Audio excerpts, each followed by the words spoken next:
জি Adib, doctor Shahin তো অনেকবারই খেলার প্রসঙ্গ বলছিলেন যে একটি খেলা নিশ্চয়ই চলছে এবং কারা খেলছে আসলে এই খেলার না এখানে অদৃশ্য কোনো কিছু কি বক্তব্যের বিষয় যেটি বললেন সেটি হচ্ছে যে আমার কাছে যেটি মনে হচ্ছে যে বাংলাদেশের গত 9 মাস বা অভ্যুত্থান পরবর্তী যে হচ্ছে রাজনৈতিক পরিক্রমা, এখানে এখন বহিঃশক্তির খেলার আসলে খুব কম।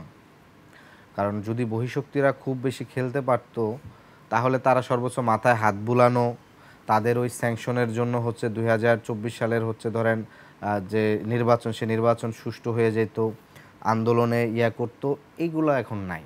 কারণ বাংলাদেশের মানুষ 5ই আগস্ট তারা সুস্পষ্টভাবে জানিয়ে দিয়েছে যে এখানকার দিল্লি, ওয়াশিংটন, বেইজিং, মস্কো কিংবা হচ্ছে যেই রাষ্ট্রই বলুন না কেন, কিংবা ইউরোপীয় ইউনিয়ন কিংবা ডোনার শক্তি, যাদের যত ধরনের সেগমেন্ট কিংবা আছে, তাদের কোনো ধরনের রক্তচক্ষু করা কিংবা হচ্ছে তাদের খুব বেশি ভূমিকায় হচ্ছে জনগণ না, বরং জনগণ কিন্তু স্বৈরাচার সরাইছে তাদের। যখন দেখছে জনগণ খুব বেশি এগিয়ে যাচ্ছে তখন অনেকে ধরেন পাশ থেকে ঠিক আছে এখানে সবারই একটা সম্মিলিত সম্মতি ছিল, কিন্তু এই যে স্বৈরাচার যে উৎখাত করেছে সেই জায়গাটির থেকে এটি নাই। দ্বিতীয়ত বিষয় হচ্ছে এই মুহূর্তে বাংলাদেশের বিশ্ববিদ্যালয়গুলো কিন্তু আর ফ্যাসিবাদের মতন কিন্তু এক ধরনের কনসেন্ট্রেশনের মতন নাই শিক্ষার্থীদের জায়গা থেকে। ফলে দেশ, রাষ্ট্র, গণতন্ত্র, মানবাধিকার নিয়ে কেউ ষড়যন্ত্র করে, সেটা ক্যান্টনমেন্ট হোক, সেটা ওয়াশিংটন হোক কিংবা হচ্ছে দিল্লি হোক, ভিতরের থেকে একটা ষড়যন্ত্র করবে, এইটার কোনো ধরনের সুযোগ নেই। কারণ গত 10 বছরে বাংলাদেশে এমন একটা জেনারেশন তৈরি হয়েছে যারা নেতৃত্ব দেয় তাদেরকে প্রশ্ন করতে যেভাবে সাহস পায়, তাদেরকে জবাবদিহিতার মধ্যে নিয়ে আসতে সাহস পায়, এবং যে কোনো মুহূর্তে তারা হচ্ছে এই যে সাহস নিয়ে রাজপথে নেমে আসে সেটার সাহস পায়। এবং পাশাপাশি একটি জিনিসও ঘটছে, দেখবেন যে 15 সালের পর থেকে এই আন্দোলনগুলো সামাজিক আন্দোলন আকারে বেশি প্রতিষ্ঠিত, রাজনৈতিক দলগুলোর আকারে না। কারণ হচ্ছে রাজনৈতিক দলগুলোর দেখেছে যখনই আপনার গতানুগতিক তাদের যে রাজনৈতিক ধারা, সেটার ক্ষেত্রে দেখেছে যে অনেক সময় এই বিষয়গুলো হয় না। শান্তবা একটি কথা বলছেন যে অভ্যুত্থান পরবর্তীতে একটি প্রথম লক্ষ্য উচিত হওয়া ছিল যে একটি দ্রুত নির্বাচনের দিকে আগানো। আমরা কিন্তু দেখতে পেয়েছি যে আমরা কিন্তু সুস্পষ্ট বলেছি যে সরকারের যে নির্বাচনের সময়সীমা দেওয়া হয়েছে সে বিষয়ে এনসিপির কোনো মন্তব্য নেই, ডিসেম্বর টু জুন কিংবা তার পূর্বে। আমরা শুধুমাত্র বলেছি আওয়ামী লীগের বিচার এবং মৌলিক সংস্কার রাষ্ট্রের, এবং একই সাথে শহীদ আহতদের পুনর্বাসন। তাহলে মৌলিক যে সংস্কার সেই জায়গায় এসে আপনার হচ্ছে এখানে আমরা যেটি দেখেছি, আমরা যে সর্বোচ্চ দল বলি, বৃহৎ দল বলি, তারা এখানে বেশ কয়েকটি জায়গায় তারা সবগুলাতে সম্মতি দিয়েছে, কারণ সবগুলাতে সম্মতি দেওয়ার মতন বিষয়। কিন্তু যখনই নির্বাচন সংস্কারের যে প্রস্তাবনা, সংবিধান সংস্কারের যে প্রস্তাবনাগুলা, রাষ্ট্রের মূল শাসনতান্ত্রিক কাঠামো পরিবর্তনের যে প্রস্তাবনাগুলা, যেগুলো দিলে ক্ষমতা কাঠামোর ভারসাম্য, জনগণের ক্ষমতায়িত হওয়ার সুযোগ বেশি, সেগুলোতে এসে তারা ভেটো দিয়েছেন।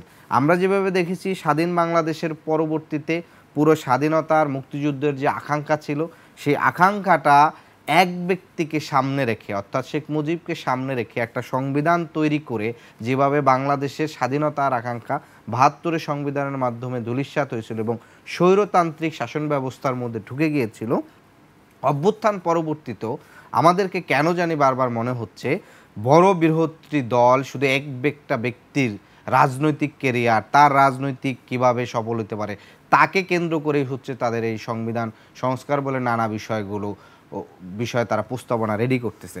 ফলে আমরা মনে করব যে বাংলাদেশের এই মুহূর্তে আপনি দেখেন যে নির্বাচন ব্যবস্থার দিকে আগাচ্ছে, অর্থাৎ এখানের পূর্বে জীবন অবাক না করলে কে করবে? 28% মিল্ক ফ্যাটের অবাক করার সাথে ফ্রেশ মিল্ক পাউডার, জীবন অবাক করুক প্রতিদিন।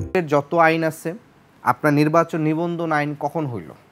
নির্বাচন নিবন্ধন আইন হচ্ছে 111-এর সময়। নির্বাচন দলগুলো নিবন্ধন করা আইন 111-এর সময় করছে। কি করছে? যেই দলগুলো তাদের অনুগত থাকে, গোয়েন্দা সংস্থা কিংবা সরকারের স্টেটের হচ্ছে অনুগত থাকে, তাদেরকে নিবন্ধন দেওয়া হয়। আপনি দেখেন 2024 সালের নির্বাচনের পূর্বে কাদেরকে নিবন্ধন দিয়েছে? 4টি দল নিবন্ধন পেয়েছে, যেগুলো বিএনপি ভাঙা কিংবা হচ্ছে বিএনপির সাথে ধরেন হচ্ছে নাম সংশ্লিষ্ট রেখে একটা সংশয় তৈরি করতে পারে, Trinamool, BNP, BNM, supreme party এরকম দলগুলোকে নিবন্ধন দিয়েছে, যারা মাঠে ছিল তাদেরকে নিবন্ধন দেয় না। আবার তাহলে এই যে একটা আইন, এই আইনটাই তো হয়েছে আপনার গণতান্ত্রিক দেশের রাজনৈতিকভাবে আপনার যে সংগ্রাম করার জায়গাটাকে সংকুচিত করে। অভ্যুত্থানের পরবর্তীতে নতুন বাংলাদেশে কিন্তু অভ্যুত্থানের অনেকগুলো রাজনৈতিক দল কিন্তু আমরা দেখেছি আত্মপ্রকাশ করেছে। সবগুলোর হয়তো ধরেন সেভাবে হয়তো প্রেক্ষাপট কিংবা হচ্ছে শক্তিমত্তা নাই, কিন্তু কিছু দলের আছে। ফলে আপনি যখন ইসি যখন এই দলগুলোর বিবেচনা না করে সেই পুরনো আইনের ধারাবাহিকতা সে যখন চলে, অর্থাৎ তাহলে ফ্যাসিবাদের সময়ের আইনগুলোকেই সে রেখে দিয়ে শুধুমাত্র চেয়ার আইন সব কিছু ঠিক রেখে চেয়ারের মানুষ পরিবর্তনের একটা ধারাবাহিকতার দিকে তারা আগাচ্ছে। ফলে আমরা যে জায়গাটায় স্পষ্ট বলেছি যে রাষ্ট্রের যে মৌলিক সংস্কারগুলো জায়গা, সে মৌলিক সংস্কার করতে তো 6 মাস 1 বছরও দরকার নেই। আপনার সকল দলগুলো অন্য অন্য যে স্টেক হোল্ডার আছে, বিশেষজ্ঞ আছে, তাদের নিয়ে অল পার্টিস কাউন্সিল কিভাবে করা সম্ভব সেটা আমরা অক্টোবর থেকে বলে আসছি যে একটা জুলাই ঘোষণাপত্র করেন, একটা জুলাই সনদ করেন, এবং সবগুলো দল নিয়ে তারা বলতেছে আপনাদের ঘোষণাপত্র কি, বলছে ঘোষণাপত্র তো আমাদের দেওয়ার বিষয় না, এটা সকল দলের সম্মিলিতভাবে হচ্ছে দেবে। কিন্তু আপনি দেখবেন যে সেই ক্ষেত্রে বিএনপি বলবে যে সবগুলো দল যেই সংস্কারের মত সরকার শুধু সেগুলো করুক। তাহলে আমি আজকে বলি যে নির্বাচনী সংস্কার কমিশন যে প্রস্তাব দিয়েছে যে সংখ্যানুপাতিক নির্বাচনের বিষয়, সেই বিষয়ে একমাত্র বিএনপি ব্যতীত অধিকাংশ দল একমত।